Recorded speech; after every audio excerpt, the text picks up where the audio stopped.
un gusto poder compartir este espacio con ustedes. Yo te sugeriría, porque veo acá que están entrando, que esperemos 5 minutos a ver si termina de entrar toda la gente antes de comenzar. Bueno, ningún Y, problema. y mientras tanto, bueno, podemos establecer, bueno, cuáles son las reglas. Supongo que el objeto tendría que ser el juicio de las juntas o no. Sí, sí, sí, sí. En el caso de usted en particular lo hemos convocado por eso, que sin ninguna duda se ha de alguna manera reverdecido con la película 1985, aunque nunca tenía que haber salido de la agenda pública, que es una agenda de Estado, el tema de los derechos humanos, y que usted, bueno, ha sido un protagonista de todo este proceso y de que muchos de nosotros, por supuesto, éramos o niños o algunos no habían nacido. Por lo tanto, hablar de estos temas con jóvenes, el público tenga presente que es un público son jóvenes entre 20 y 18 y 30 años, con lo cual algunos nosotros lo vemos desde el material teórico, pero Claro, no habían nacido la mayoría. claro, no habíamos nacido la mayoría, o algunos que habíamos nacido éramos niños, entonces bueno, sin ninguna duda estamos ávidos de conocer, así como, como decía, el ciclo anterior tuvo que ver con el ciclo de los convencionales constituyentes y lo que le preguntábamos es que no nos dé una clase de derecho constitucional, sino que nos cuenten cómo era esa convención, qué se debatía, qué escollos hubo en esa convención y la verdad que fue un ciclo para nosotros muy, muy, muy enriquecedor, lo tuvimos a todos, desde Eduardo Menem hasta Jesús Rodríguez, a la Tuta Hernández, a Graciela Fernández Mejide, a Aníbal Ibarra, es decir, tuvimos a muchos convencionales. Yo participé en una cuestión preliminar que fue, bueno, en el propio Pacto de Olivos, porque yo fui viceministro de Interior de Alfonsín, el último, cuando finalizaba Alfonsín su mandato, y ahí se convocó a una ronda de partidos políticos para buscar las bases de un acuerdo para la reforma constitucional. Y en ese año, en 1988, se sentaron unas bases de acuerdo, que por eso cuando se reunieron Menem y Alfonsín ahí en la casa de Caputo en noviembre de 1993, ambos decidieron, para poder avanzar en el contenido eventual de la reforma, a cuál había sido la base de acuerdos que se habían quedado en 1988. Por eso, bueno, esa es la génesis del Pacto de Olivos, que tiene que ver con el núcleo de coincidencias básicas de la reforma, ¿no? Exactamente. Bueno, ahí nos desviamos del tema. Sí, sí. Bueno, entonces, ¿cómo es la mecánica y la modalidad? Usted se explaya todo lo que quiere, tenemos un Zoom de 40 minutos, por lo tanto después nos volvemos a reconectar, no hay ningún problema. Después que termina la exposición y todo lo que tenga para compartir con nosotros, en el chat los chicos y los profes van a hacer preguntas y algunos que en general suelen participar y les gusta hacer alguna pregunta así oral, lo hacen. Sepa que es un público que venimos trabajando hace mucho tiempo, no es que es un público ajeno, ni que se va a meter gente, digamos, que va a venir a enturbiar esto, sino todo lo contrario, estamos todos hace mucho tiempo ávidos de ver estas cuestiones de Estado y de este tema en particular hoy, que tiene que ver con ese proceso de los juicios a las juntas, como dijimos, algunos no saben absolutamente nada porque directamente no habían nacido. Perfecto. Bueno, bueno, con mucho gusto. Si les parece bien, bueno, voy a tratar de hacer una exposición no demasiado extensa para tratar de dar lugar después al intercambio, a las preguntas. Bueno, a ver, como ustedes saben, la Argentina durante el siglo XX pareció medio siglo de una promiscuidad entre gobiernos civiles y militares. Esa alternancia entre una dictadura y un gobierno democrático finalizó, y todos esperamos, con las elecciones que se celebraron el 30 de octubre de 1983. el régimen militar, la dictadura militar, que tomó el poder el 24 de marzo del 76 hasta el 10 de diciembre del 83, no fue entonces la primera dictadura, pero tuvo una característica saliente con respecto a las anteriores. Fue la dictadura más cruel, más brutal, más sanguinaria que padeció la Argentina.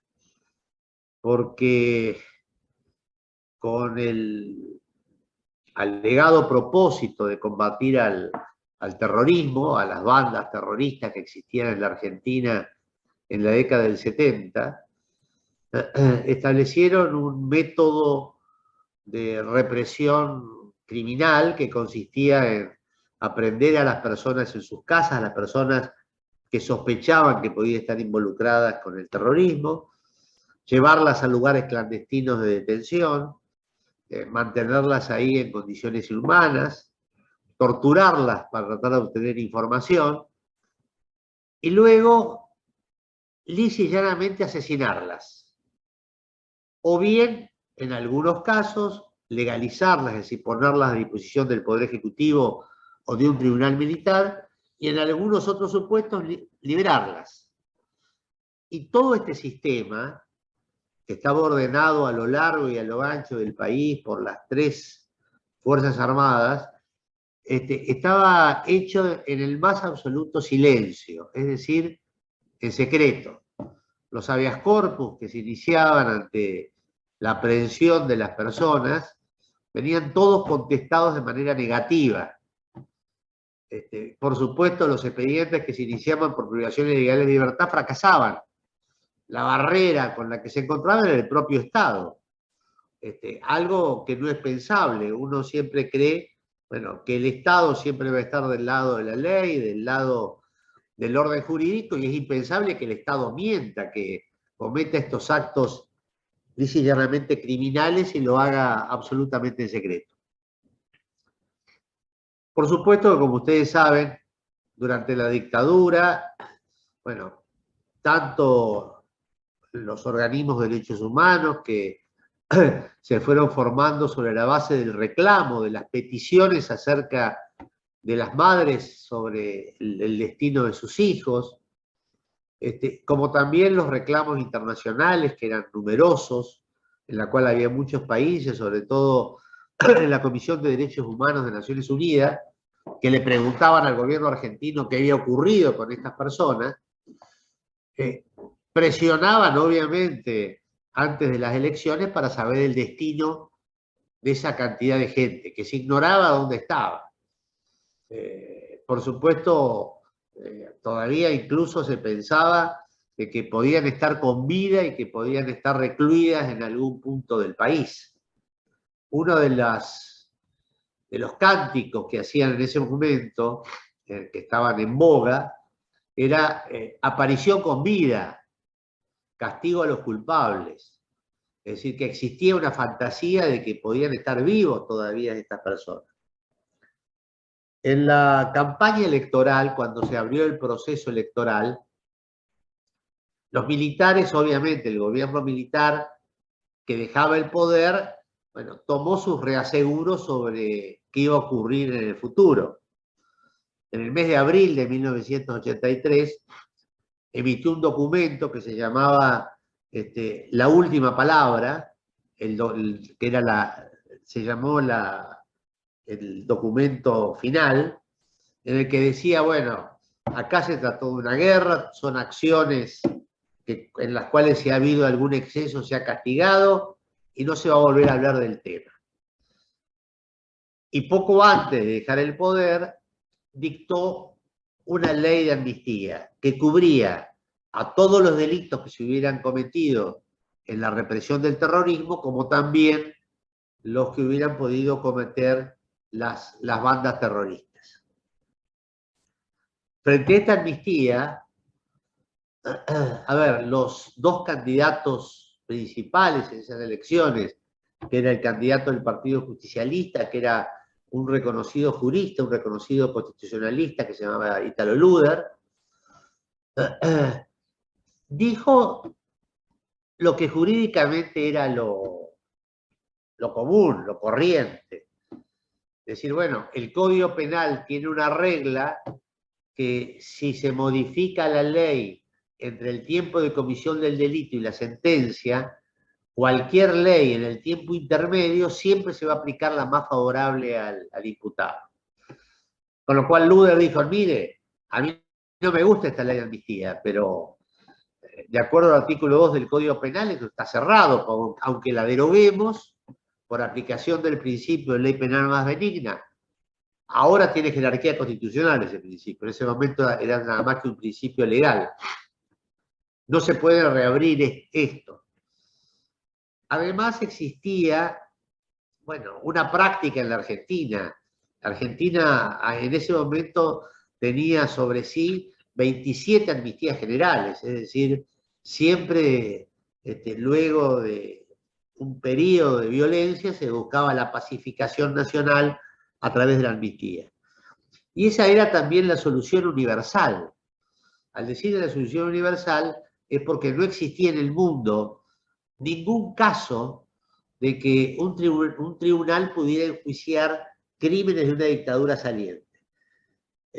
Los casos que se conocían, obviamente, del siglo XX eran los de Nuremberg y Tokio, y aún los de los coroneles griegos en la década del 70, pero todos habían sido juicios entre militares.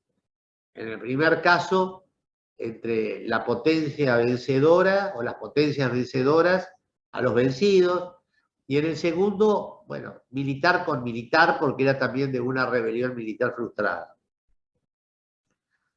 Por lo tanto, la solución que proponía el doctor Luder era la corriente.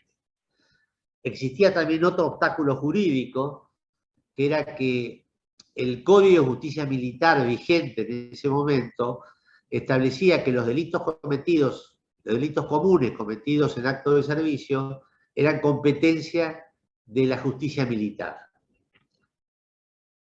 Frente a esto, el otro candidato que fue finalmente triunfante, que fue Raúl Alfonsín, bueno, hizo una propuesta que en ese momento yo creo que era revolucionaria, innovadora, porque dijo, no, hay que juzgar estos crímenes, ¿sí? Hay que juzgar a los máximos responsables, es decir, a los oficiales superiores, y exculpar a los inferiores que se decía que habían obedecido órdenes en un contexto de coerción irresistible, etc., ¿no?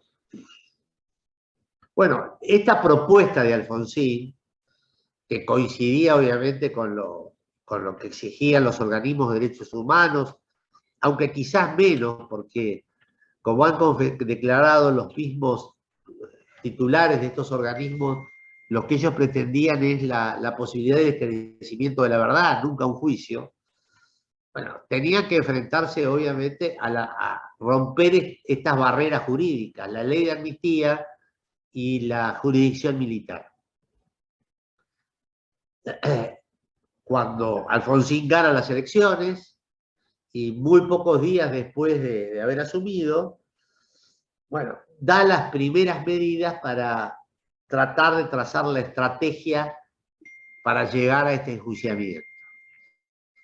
Respecto de la ley de amnistía, manda un proyecto al Congreso, que el Congreso sanciona por unanimidad, declarando la nulidad de la ley de amnistía, sobre la base de dos argumentos. Por un lado, una distinción entre la validez de las normas de facto con las normas de iure. La Argentina, por esta promiscuidad que tuvo sobre los gobiernos civiles y militares, la Corte había llegado a parificar la validez o de la norma dictada por un gobierno militar a la dictada por el Congreso. En esta ley, y luego esto fue reconocido por la Corte Suprema, dijo, bueno, las normas que dicta un gobierno de facto tienen una validez precaria, que pueden luego ser ratificadas o no por el Congreso, pero no valen lo mismo que una ley del Congreso. En consecuencia, esta no vale. Y el otro argumento fue el artículo 29 de la Constitución, que declara la nulidad absoluta e insanable de aquellas normas que concedan facultades extraordinarias.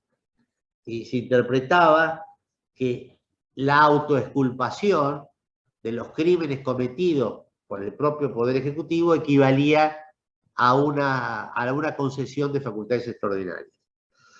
Eliminada la ley de autoamnistía, se podía avanzar en el resto de la estrategia. Y ahí Alfonsín estableció una estrategia que consistía, muy bien, está el juez militar, vamos a respetar el juez militar para cumplir también con la garantía del juez natural, pero vamos a agregar una instancia de revisión que era la de Cámara Federal de Apelaciones del lugar de los hechos, por si el tribunal militar se excediera o no cumpliera su tarea, etc. Es decir, que la estrategia de Alfonsín fue un juicio militar a los máximos responsables con una apelación a un tribunal civil y una suerte de presunción de obediencia debida para los oficiales inferiores. Esa es la estrategia inicial que tuvo el presidente Alfonsín. Esa estrategia fracasó, porque cuando mandó el proyecto al Congreso, el Congreso le introdujo dos modificaciones centrales. Por un lado, dijo, muy bien, primera instancia militar, pero si el tribunal militar no resuelve, o mejor dicho, o tiene dilaciones inexcusables, etc., el tribunal civil se puede abocar al conocimiento de la causa. Es decir, la causa pasaba a un tribunal civil.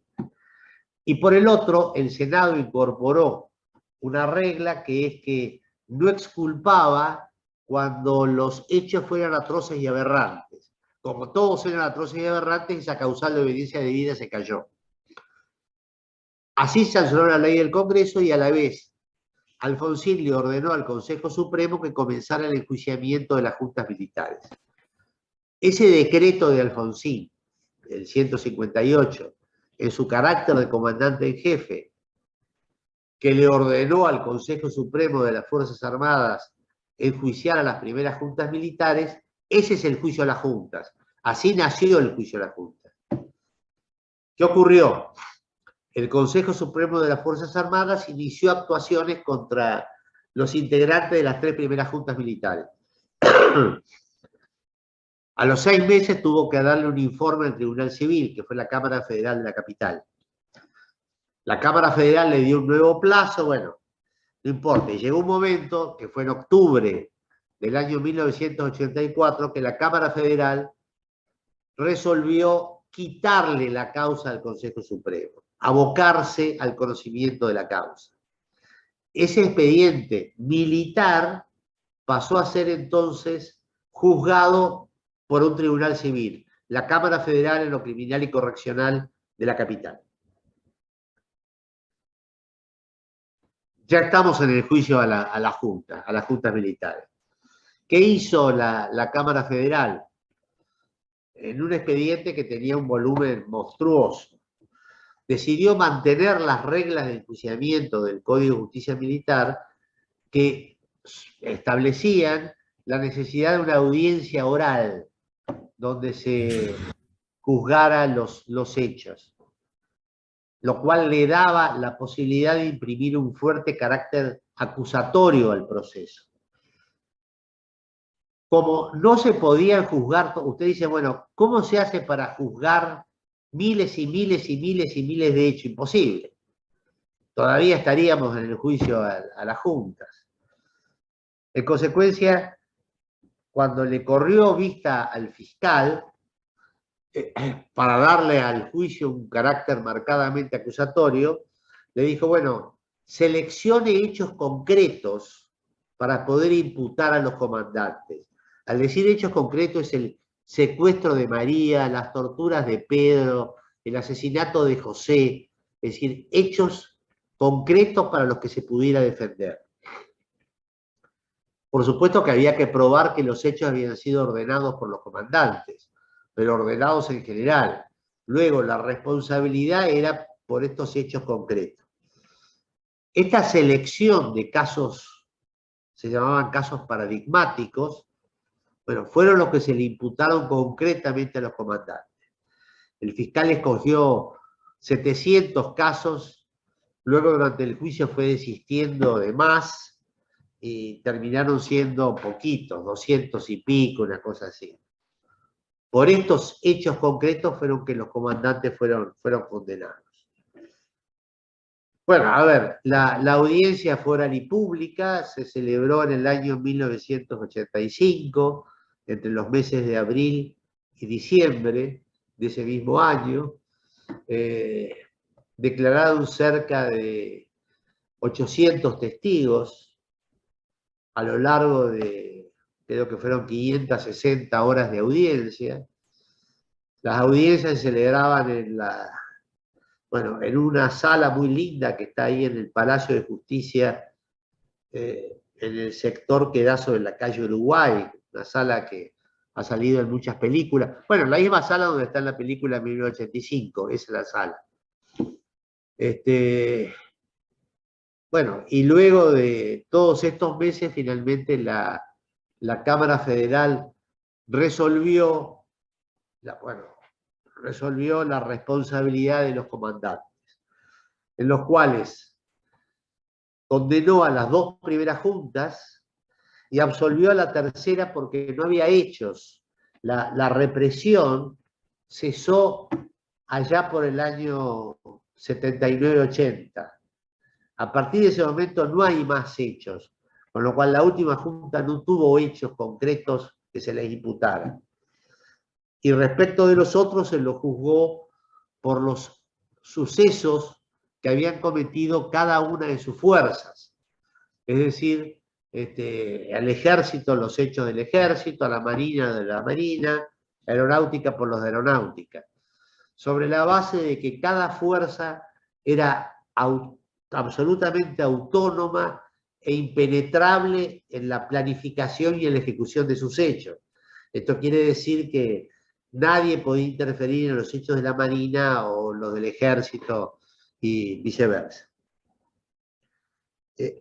Hay que destacar durante todo este proceso la enorme valentía que tuvieron los testigos, porque en aquellos momentos en los cuales la continuidad democrática no estaba asegurada, y que incluso los represores estaban en libertad, y muchos de ellos al mando de tropa, para poder en una audiencia pública, a la vista de todo el país, relatar sus sufrimientos, sus padecimientos, e incluso señalar o enrostrar quiénes habían sido sus autores. Esto me parece un hecho muy saliente. Por supuesto, durante todos esos años, tanto en el año 85 como en los subsiguientes, el malestar militar fue creciente, porque más allá de este juicio, bueno, obviamente los militares no querían, obviamente, ningún tipo de enjuiciamiento. Por eso el gobierno de Alfonsín terminó sufriendo 3 alzamientos militares, que lo que pedían en una solución política, pedían obviamente que se los amnistiaran, ¿no?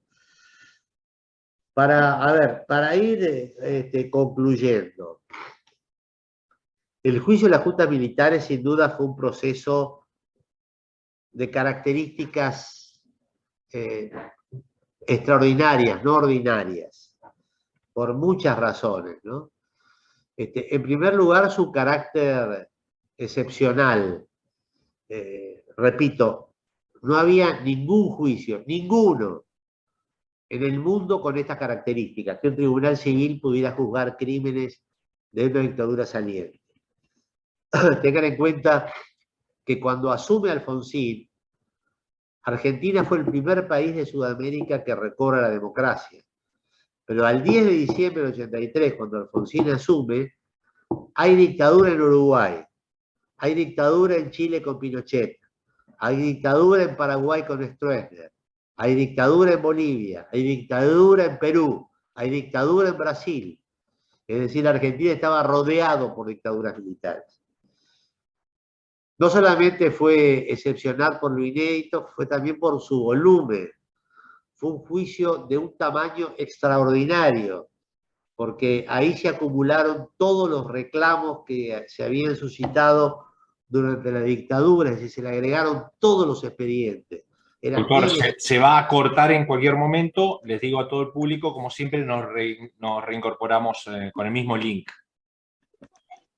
Queda menos de un minuto. Bueno, Sí. salgo y entro.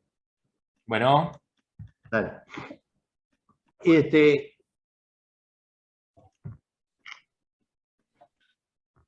Bueno, y yo creo que en el orden interno, el juicio de las juntas permitió que la transición democrática argentina se hiciera sobre la base del imperio de la ley, del respeto al Estado de Derecho, que es la columna vertebral de cualquier régimen democrático, sobre el principio de no impunidad del poderoso, de que todos tienen que rendir cuenta de sus crímenes.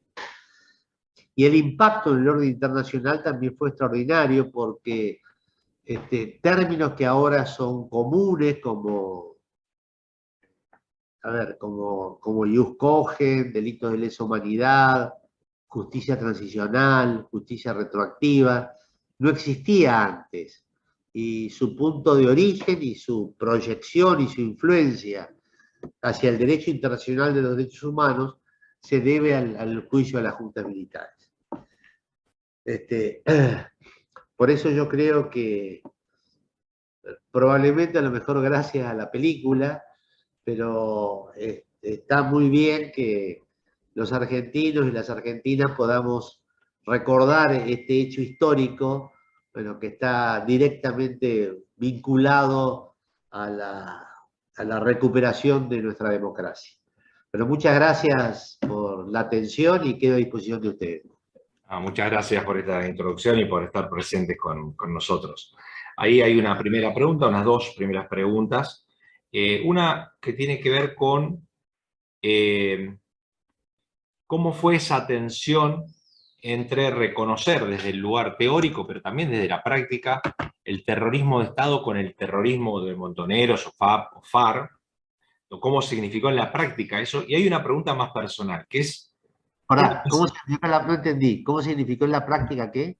La diferenciación, porque no solo se juzgaron a los militares, sino también se juzgaron a quienes habían realizado terrorismo, Montoneros, Firmenich, Bacán Rebaja, o cómo pudieron diferenciar entre el terrorismo de Estado y el terrorismo común.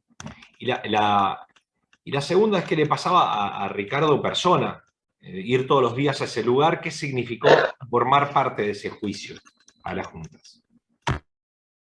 Bueno, a ver, la primera cuestión, en el juicio de las juntas fueron a los militares, no a los líderes de las bandas terroristas, ¿no?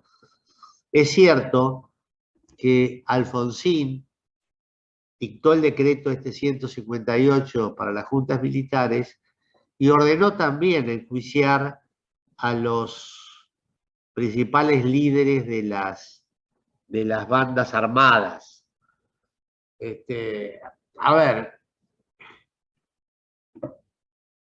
no hay, a ver, son cosas diferentes.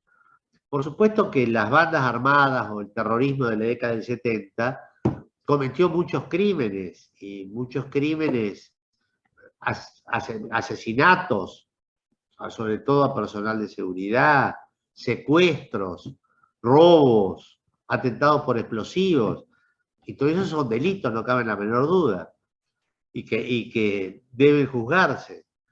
Lo que pasa es que es infinitamente más grave cuando esto se hace desde el Estado, porque los militares, en lugar de enjuiciar estos hechos como correspondía, lo que hicieron es secuestrar a los presuntos autores y matarlos.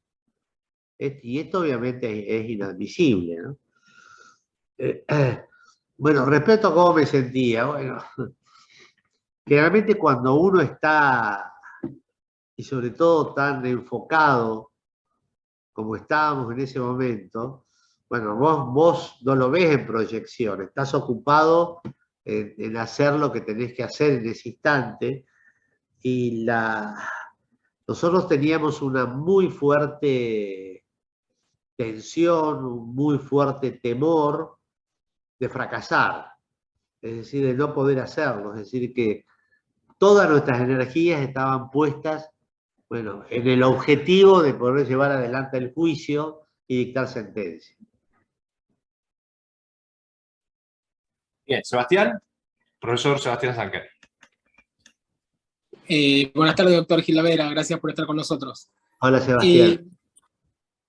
Respecto de la película de 1985, evidentemente hacía falta, ¿no?, que el cine tomara nota de lo que sucedió hace 37 años y llama la atención la masividad, ¿no?, el fenómeno social que es la película y lo que significa ver la película en una sala de cine y ver las reacciones. Quería preguntarle qué le pasó a usted cuando la vio en una sala de cine, y el relato histórico. ¿Cuáles para usted son los principales aciertos de la película en términos históricos y cuáles les parece que son los puntos débiles de la película en ese sentido? Yo vi la película 2 veces. Una en una exhibición privada que nos hicieron a los ex camaristas antes del estreno. Y después la acompañé un día a mi mujer que quería verla, o sea que la vi la segunda vez. Me gustó más la segunda que la primera. A ver lo que sentí. Me impresionaba un poco ver los lugares. Por ejemplo, en la película aparece un par de veces la sala de acuerdos. La sala de acuerdos es una sala que está al lado de la sala de audiencia, se comunica a la altura del estrado con la sala de la audiencia. Y la sala de acuerdos fue donde se cocinó el juicio, ahí donde estábamos todos los días discutiendo, organizando, preparando. Ahí se armó el juicio. Me resultaba raro ver esos lugares, ¿no? Y ver a otras personas sentadas en mi lugar. Eso me resultó raro. Después, la segunda parte. A ver, es una película de ficción y es una película comercial. Yo agradezco a la película porque ha traído de vuelta a la agenda pública lo que ocurrió esos años. Ahora, obviamente, no es un documental y no tiene... A ver, muchas cosas no están. Por ejemplo, pero son conocidas todas las críticas, me parece que está muy desdibujada el papel de Alfonsín, que es clave. Sin Alfonsín no hay nada, no hay juicio, no hay nada. Después la labor de la CONADEP, porque en realidad la Fiscalía, para escoger estos hechos concretos, tomó los legajos de la CONADEP. Y la Fiscalía hizo un gran trabajo. Tuvieron que leerse todos los legajos, pero de la CONADEP. A mí me parece que poco costaba haber realzado más la labor extraordinaria que hizo la CONADEP. Después, a ver, bueno, por supuesto, hay muchas cosas que no son ciertas. Esa figura, un operador que hay, que lo va a ver a Julio, que lo va a ver a Estracera, eso no existe. Después que Julio se entere por teléfono de la sentencia, es un disparate. Eso que sugiere que hubo presiones de aeronáutica, eso es absurdo. Es más, no tiene en cuenta cuáles eran las verdaderas tensiones, ejes dramáticos que había en ese momento. Ahí yo creo que hubo mucha ligereza, probablemente intelectual, de los guionistas de poder ver qué pasaba en ese momento, ¿no? Para tener un mejor reflejo histórico. Con lo cual, bueno, para contar la historia lo centra en el trabajo de los fiscales y desaparece el resto. El trabajo de los fiscales fue excelente. Doctor, ¿y el tratamiento que la película le da a Antonio Trócoli no le llamó la atención? Bueno, eso me parece que está muy mal por lo siguiente. En la película, se corta un programa de Trócoli de televisión y se lo hace aparecer a Trócoli como vocero de los militares. Tan es así que los actores dicen, qué facho, parece que está hablando... Bueno, esto es una barbaridad. Trócoli no tiene nada que ver con eso. Obvio, Trócoli defendió la política o la estrategia de Alfonsín, de que esto lo enjuiciara el Consejo Supremo, todo eso, por supuesto, pero no tiene nada que ver. Y Trócoli también ayudó en el juicio. Trócoli fue el que financió la posibilidad que nosotros, bueno, esto es difícil de explicar. Nosotros contratamos a personal de tribunales pagándole horas extras. ¿Cómo le pagábamos horas extras? A través de lo que se llama horas electorales, que son suplementos que se dan para las elecciones a los juzgados electorales. En las épocas de elecciones, los juzgados electorales tienen más plata porque le da para que contrate más gente. Lo que hizo ahí Trócoli, que era el ministro del Interior, le reforzó al juzgado electoral la cantidad de horas electorales. Y con esas horas electorales le pudimos pagar horas extras al personal que vino a ayudar porque la tarea era descomunal, ¿no? Y por supuesto Trócoli también proveyó a toda la seguridad del juicio, ¿no? Por lo tanto, me parece muy mal, eso me parece muy mal, y menos hacerlo con nombre y apellido. O sea, que si quieren hacer ficción, que pusieran un nombre de ficción con lo mismo, pero no personificándolo y poniéndole la cara a Trócoli, ¿no? En el libro de Pepe Iliashev los muestra a ustedes desde, bueno, desde muchos puntos de vista. Para mí es brillante el libro. Ustedes venían, si bien de la familia judicial, de lugares distintos y con características distintas. ¿Eso se notó en los momentos del juicio? O sea, ¿ustedes tuvieron momentos de dificultad, momentos de tensión entre ustedes, de ideas distintas, o fluyó todo de manera natural? Yo no sé cuántos hay, bueno, son jóvenes todos, pero que tengan experiencia judicial. Es muy difícil ser miembro de un tribunal colegiado. El tribunal colegiado es un tribunal de varios miembros, ¿no? Las cámaras,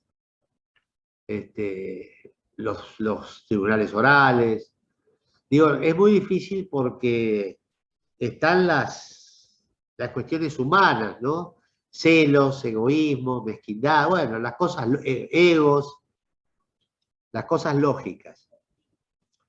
Y nosotros 6, éramos dos salas de tres, perdón, dos salas de 3, éramos muy distintos entre nosotros. Algunos éramos amigos, pero otros no. Teníamos una relación cordial, pero nada más. Y por supuesto que costó una enormidad. Y esto no se pudiera haber hecho si no se amalgamaba un grupo de trabajo importantísimo. Nosotros hicimos cuando nos abocamos, hicimos 2 promesas. Una, lealtad absoluta, es decir, compartir toda la información. Nadie tenía conversaciones con cualquiera de ningún tipo si eso no se discutía en la sala de acuerdo. Y otra, ponernos de acuerdo siempre.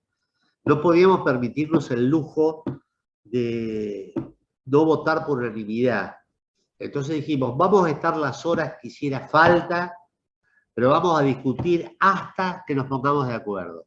Y así fue, horas y horas y horas y horas y horas de debate hasta que al final llegamos a un acuerdo. Yo acabo de escribir un libro sobre eso, que es la historia de cómo se hizo el juicio desde adentro, es decir, desde la óptica del tribunal. Y lo llamo la hermandad de los astronautas, porque Jorge Torlasco, uno de mis colegas, decía siempre, es como si nosotros 6 estuviéramos en una nave espacial con un determinado destino. Afuera hay mucho despelote, cosas, etcétera, que nos llegan amortiguadas, pero nosotros tenemos el objetivo de llegar a destino, que es dictar sentencia. Y dependemos, como los astronautas, dependemos uno del otro. Es decir, dependíamos de nosotros mismos, del grupo humano. Y el atravesar una circunstancia extraordinaria como fue el juicio, pues hace nacer una suerte de hermandad. Por eso lo llamo al libro La Hermandad de los Astronautas, ¿no? Que en realidad es el grupo humano que llevó adelante el juicio. Sebastián. Sí, doctor. Yo quería preguntarle por digamos, los puntos fuertes y débiles de las defensas de las juntas. ¿Hay algo ahí que usted pueda rescatar de lo que ellos alegaron, de sus defensas? Bueno, a ver. Por supuesto, las defensas tenían dos argumentos, todos, ¿no? Uno, la violación a la garantía del juez natural, porque decían que la ley que había dado facultades a la Cámara para abocarse violaba la garantía. Otro, la amnistía, es decir, de que la ley de amnistía estaba vigente.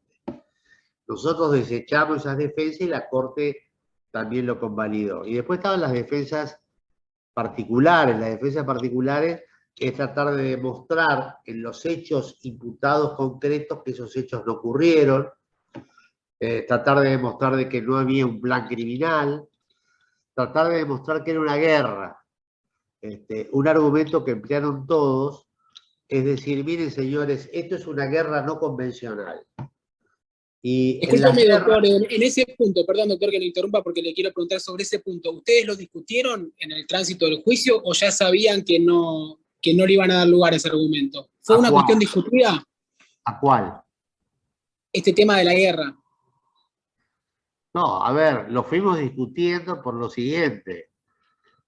Ellos decían, es una guerra no convencional y por supuesto que en toda guerra se producen acontecimientos no queridos, acontecimientos malos, etc. Pero las guerras como tal no pueden ser justiciables, porque son guerras. Pero ocurre lo siguiente, de que la guerra también está regulada. La guerra también tiene leyes, porque los países civilizados, desde fines del siglo XIX y principios del siglo XX, fueron dictando distintas convenciones internacionales para tratar de humanizar la guerra. Es decir, para que aún en la guerra no se produjeran, bueno, hechos atroces. Y de acuerdo a las propias leyes de la guerra, bueno, no había ninguna disposición que autorizara lo que habían hecho. En la guerra no está permitido torturar al enemigo indefenso. No está permitido. En la guerra no está permitido fusilar y asesinar al enemigo indefenso que se rindió. Las leyes de la guerra tienden siempre, una vez superada la hostilidad, una vez que el enemigo uno lo tiene inerme, bueno, a respetar su vida y su integridad física. Es decir, que aún con las leyes de la guerra, esto no era justificado. Después, más adelante, doctor, ¿qué le pasó? Una de las preguntas que hace el público con los indultos. ¿Cómo vivió eso de los indultos?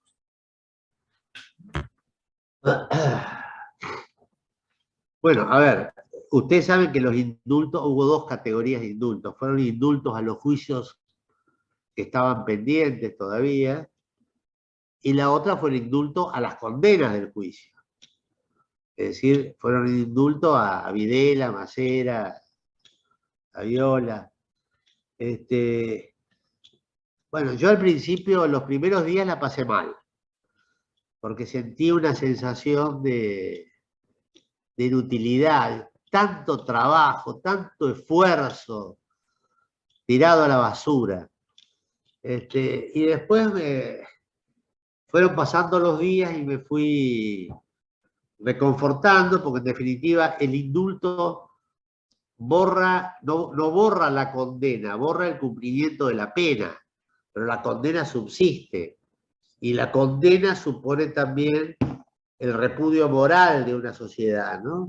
Es decir, que el juicio estaba hecho, la verdad había sido esclarecida, y dije, bueno, está bien, esto lo único que significa es la libertad de los imputados, pero el juicio está, ¿no?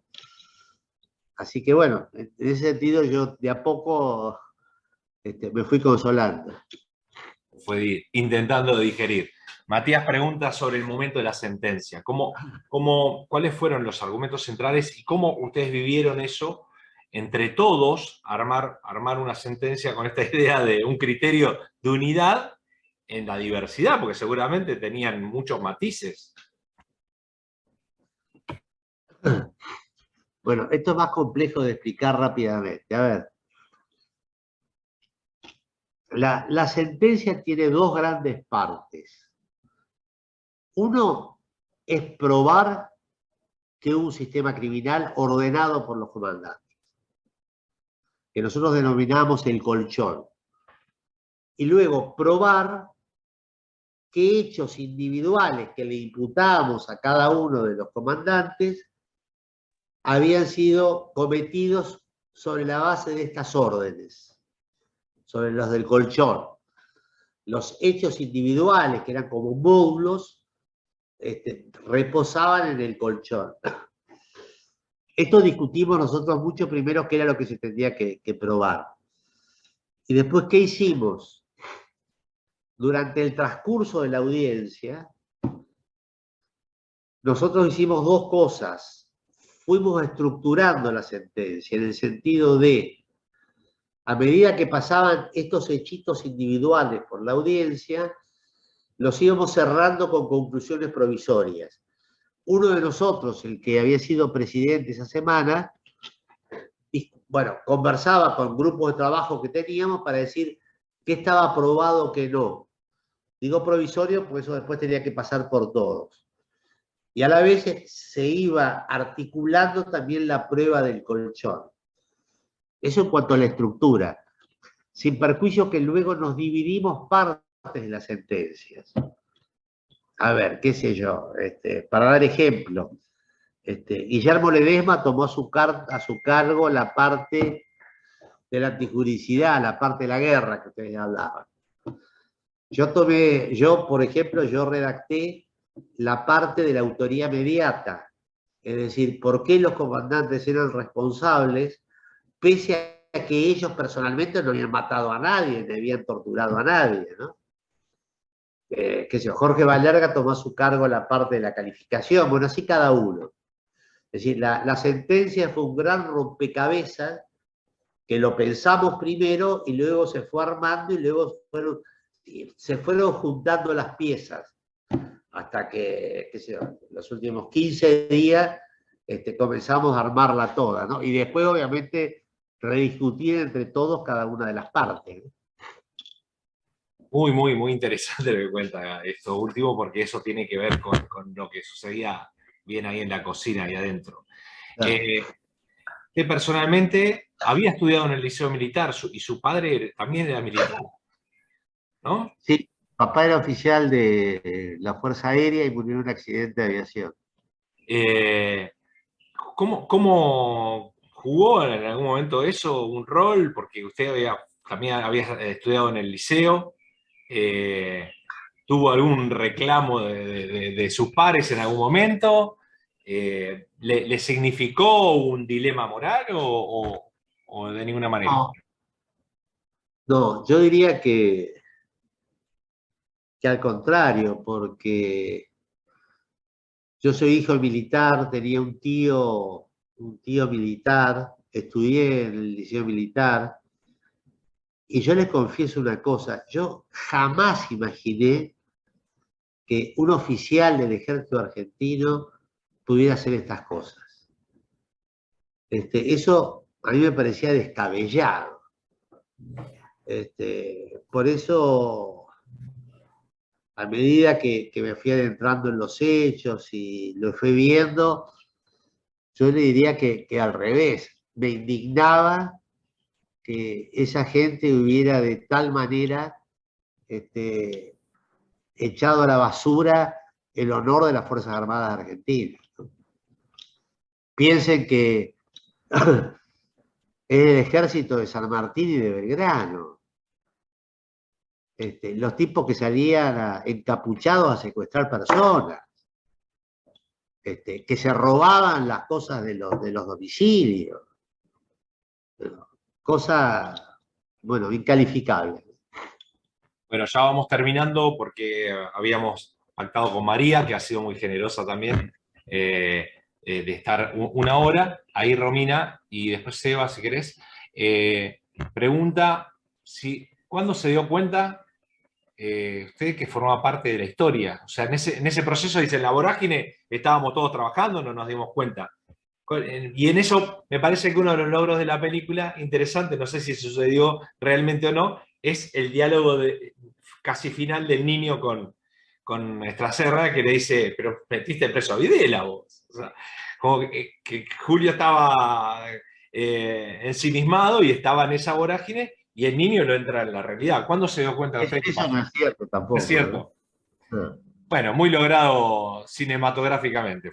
Ah, está bien, y aparte el chico tiene un papel bárbaro. Sí. ¿Cuándo se dio cuenta que formaba parte de la historia, Ricardo?